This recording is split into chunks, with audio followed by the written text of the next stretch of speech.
Será que a ansiedade é sempre um sentimento negativo? Ou, como diria Paracelso, um famoso filósofo alemão da Renascença, a dose é que faz o veneno. E um pouco de ansiedade poderia até fazer o bem para o seu cérebro. Para debater esse tema, eu recebo o Dr. Leandro Tedes, neurologista formado e especializado pela USP e membro da Academia Brasileira de Neurologia. Ele também é autor dos livros O Cérebro Ansioso e Os Novos Desafios do Cérebro. Doutor Leandro, um prazer recebê-lo. Prazer é meu. Que tema, hein? Que tema. É verdade que a ansiedade modula o estresse? É verdade. A ansiedade ela é um pacote do cérebro e ela antecede o estresse. Então, a evolução caminhou nesse sentido. Em vez de você enfrentar o estresse com luta ou fuga, o cérebro ele percebe e ele antecipa essa sensação. Ele lança a mão de um pacote de mudanças físicas, emocionais, intelectuais, para você se preparar ao estresse. Então, a ansiedade não é bem uma sensação, uma emoção, mas sim um conjunto de preparação para o enfrentamento. Tá. O nosso cérebro ele tem a capacidade de discernir, de diferenciar o que é real do que é imaginário, numa situação, por exemplo, de ansiedade. Então, vamos supor, numa situação, como você falou, de fuga, né? Então, sei lá, um leão saiu correndo. Então, meu cérebro rapidamente percebe que aquilo é uma situação complicada, eu tenho várias reações e eu fujo. Ou eu ficar imaginando, por exemplo, que amanhã eu tenho que fazer tal tarefa, que meu chefe pode não gostar. O nosso cérebro consegue diferenciar esse estresse real da ansiedade, que é você imaginar alguma coisa que nem sempre acontece? Nem sempre ele consegue. E aí é o problema, aí mora o perigo. Tem desafios que são bem reais. Uma prova, uma entrevista de emprego, uma competição esportiva.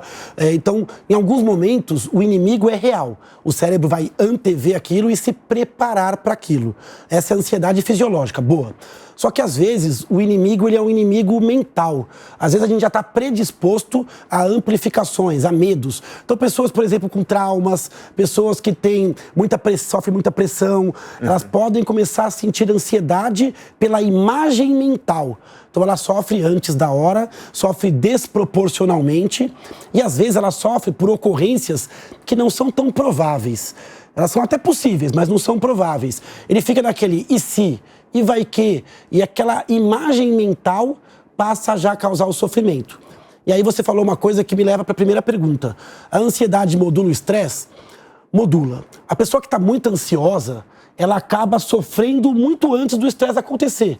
Então, a ansiedade amplifica a percepção do estresse.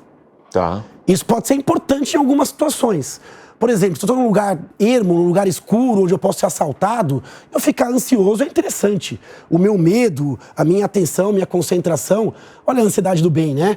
Eu estou diante de um desafio esportivo, eu tenho que ter um hiperfoco, eu tenho que ter o controle muscular, a explosão.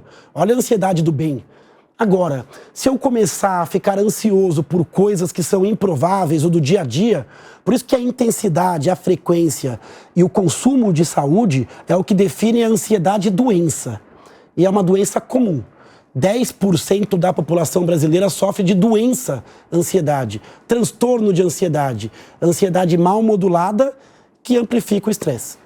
Tem como a gente trabalhar esse sentimento, né, esse pacote ansiedade, para que ela atue para o bem e nessa modulação, como você falou, a gente não deixe passar do ponto? Tem. É muito importante, primeiro, o estilo de vida.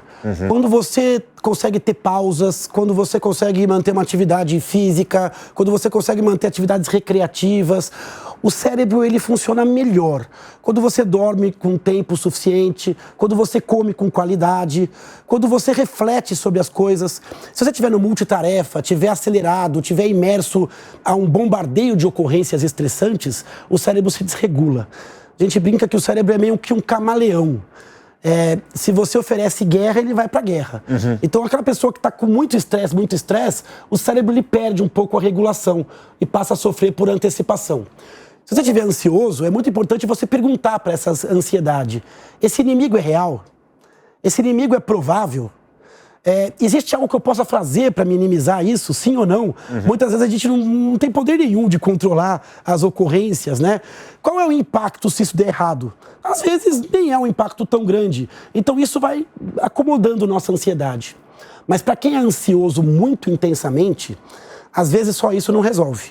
Às vezes tem que fazer psicoterapia, com terapia cognitivo-comportamental, aprender a reconhecer a ansiedade e a reagir com saúde, porque se você pega a ansiedade e reage com mais estresse, aí você entra numa microfonia, você entra num efeito dominó, né? Onde aquilo amplifica e pode gerar uma crise mais forte.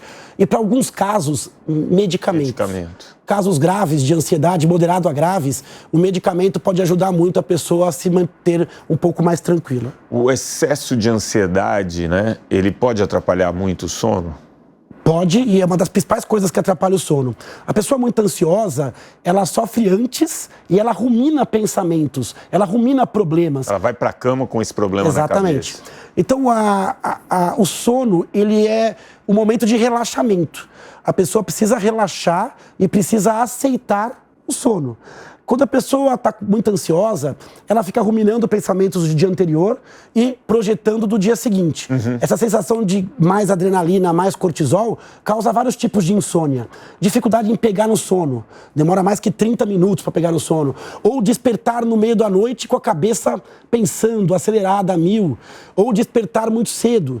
Então, sempre quando alguém me procura com dificuldade de sono, minha primeira dúvida é, será que essa pessoa não está muito ansiosa? É uma das causas que está escondida atrás da insônia. E aí tem alguma dica para lidar com esse cérebro ansioso ali na hora da cama que não te deixa dormir? Muito importante para você controlar a ansiedade, atividades de transição. Então você sai do estresse, é importante que você avise o seu corpo que você saiu. Então, se você, por exemplo, tem uma atividade mais leve antes de dormir, uma leitura não relacionada ao trabalho, um banho mais prolongado, uma massagem, uma oração, sei lá... Um ritual. Um ritual que avise agora é hora de acalmar. Menos luz, evitar cafeína no período da tarde, o fim da tarde, fazer atividade física um pouco mais cedo, se você é sensível a esse aumento de temperatura e ao estresse. Tentar não ficar preso em notícias ou conversas muito conflituosas, muito complicadas antes de deitar. Então, essa capacidade de controlar, a gente chama um pouco de mindful, né? De estar presente, de atenção plena. Isso é uma coisa que você consegue treinar em algumas pessoas. Só que a gente não ensinou isso, a gente só ensinou a pessoa a ligar pro estresse. Mas a gente não ensina as pessoas a desligar. E o cérebro não faz isso de forma automática. Ele cada vez vai ficando mais e mais tenso, a gente vai cada vez com mais estimulante, cada vez com mais rede social, e aí a gente vai entrando numa bola de neve, né? É isso que eu ia te perguntar. No mundo de hoje, onde você é o tempo inteiro bombardeado por informação, onde todo mundo quer a sua atenção, onde hoje a sua atenção é o bem mais valioso, né, para as pessoas. Então você recebe informação o tempo inteiro na palma da sua mão, você consulta uma rede social, você tem matérias o tempo inteiro, do mundo inteiro, coisas que antigamente nem chegava pra gente, ou chegava muito depois, e aquilo não causava nenhum tipo de emoção, né? De estresse, de preocupação. Putz, lá na Venezuela, e aí as coisas vão começando a te bombardear. Eu posso dizer que esses pequenos bombardeios, eles vão excitando o cérebro e criando um ambiente muito mais ansioso hoje? Com certeza. Quando a gente vai entender a ansiedade de uma pessoa, você até pode falar, tem questões genéticas e tal. Agora, a gente está tendo uma sociedade que está adoecendo como um todo. A gente tem que buscar causas coletivas. E, sem dúvida, a internet das coisas, a globalização, o excesso de informação, essa coisa que tudo muda de um segundo para o outro. Então, às vezes não precisa nem mudar, só a expectativa de mudar, né? Então, hoje, a velocidade... Por isso que a gente tem que ser o nosso filtro. Eu não posso deixar o cérebro do Leandro cansado no fim do dia, ele tem que resistir ali aos short vídeos, eu tenho que me programar já. Esse Leandro que hoje está mais tranquilo, ele tem que já aprender a desligar o celular na hora certa, a olhar as notícias num horário específico do dia, a processar a informação. Ele também tem que aprender aquilo que funciona para ele. Cada um tem uma coisinha que relaxa. E a gente não pode abrir mão disso, e a gente abre mão disso na vida adulta. A gente começa a se entupir de atividades e acaba vivendo nessa dopamina, nessa adrenalina, onde os prazeres são efêmeros, os feedbacks são rápidos, e a gente passa a não funcionar mais no ritmo da natureza, que é um ritmo mais calmo, mais tranquilo. Então aprender a respirar, manter uma atividade física, não só física do corpo, mas fisicamente. A gente fala em yoga, meditação, respiração, música, que é uma coisa que também ajuda nessa frequência. Então, não abdicar de coisas que fazem seu cérebro ficar sustentável, que é ele se recuperar para o próximo bombardeio. Se a gente colar uma coisa na outra, o cérebro ele vai sair de rotação e o boleto vai vir na forma de alguma doença de saúde mental. Muito provavelmente transtorno de ansiedade. É engraçado isso, porque o meio ambiente hoje... você falou duas coisas muito importantes que eu acho, né? Primeiro, criar rotina. Porque no automático, dificilmente você vai querer colocar aqueles freios, né? Mas se você já tem uma rotina, eu jantei, do jantar para cá eu não vou usar o celular, não sei, enfim, cada um tem ali. Mas criar rotina ajuda, porque aí você não tem que pensar e ter que decidir o tempo inteiro, porque o meio ambiente hoje, ele te leva a esse excesso de informação, né? Então, duas coisas que você falou. Primeiro, criar rotina. E segundo, como que eu encontro o meu jeito dentro desse meio ambiente para preservar as coisas que me faz bem, né? E não deixar ser contaminado por esse excesso de informação que vem. Não é fácil, né? Não é fácil, é uma luta, a gente vai perder muitas batalhas nessa luta, é uma luta para todo mundo, não tem receita de bolo. Então, conhecer a si mesmo, entender qual é o seu limite, entender o que te recupera. A gente aprendeu isso em ecologia já, não dá para produzir só lixo, a gente precisa também clarear isso, né? Renovar. O cérebro é igual, o cérebro depois de um dia, ele precisa de renovação. E também não precisa esperar o fim do dia. Você pode colocar pausas e coisas de recuperação durante o seu dia. Isso vale para a relação pessoal também. Tem pessoas que você encontra que te devolvem melhor, mais tranquilas. Então é importante você captar isso. E isso é um autoconhecimento. A questão da rotina é fundamental. Eu não posso deixar o eu do momento decidir. Isso vale para comida também. Quando você vai escolher o que você vai comer ou não, é na hora que você vai lá no mercado, comprar, é o que tem ou não na geladeira. Eu não posso confiar no Leandro cansado, exaurido, emocionalmente instável para escolher. Então, eu já tenho que ter uma certa rotina. É óbvio, excesso de rotina também é um absurdo, mas a gente tem que conseguir uma rotina adequada para, na maioria dos dias, entregar qualidade mental, qualidade de relação pessoal, ritmo de sono e descanso. Com isso, o seu cérebro ele fica sustentável. Você tem uma energia renovável. E aí você entrega mais em menos tempo no dia seguinte. A gente nunca teve tanta informação, né? De como viver melhor, tanta informação do que é a ansiedade, como lidar com ela. Ao mesmo tempo, nunca foi tão grande o número de pessoas sofrendo de, que nem se falou, obesidade, ansiedade, várias coisas. Para terminar, qual a dica que você daria, né, para a gente pegar essas informações e colocar num plano de ação para cada um de nós? Primeira coisa que você já falou, na verdade, você tem que trazer do mundo da ideia, do planejamento, para o mundo da execução.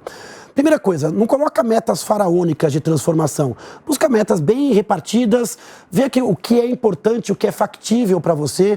Cuidado, porque a gente vai seguindo, às vezes, pessoas nas redes sociais e por não conseguir atingir aquele grau de excelência, a gente não entrega absolutamente nada. Então não tem perfeição, não tem cardápio perfeito, exercício perfeito, vida perfeita. Eu tenho que adequar aquilo que eu consigo entregar hoje e buscar uma sustentabilidade. Nunca é tarde demais, nem cedo demais. Precisa dar um passo, outro passo, e ter a leitura. Isso funcionou para mim, então eu vou seguir.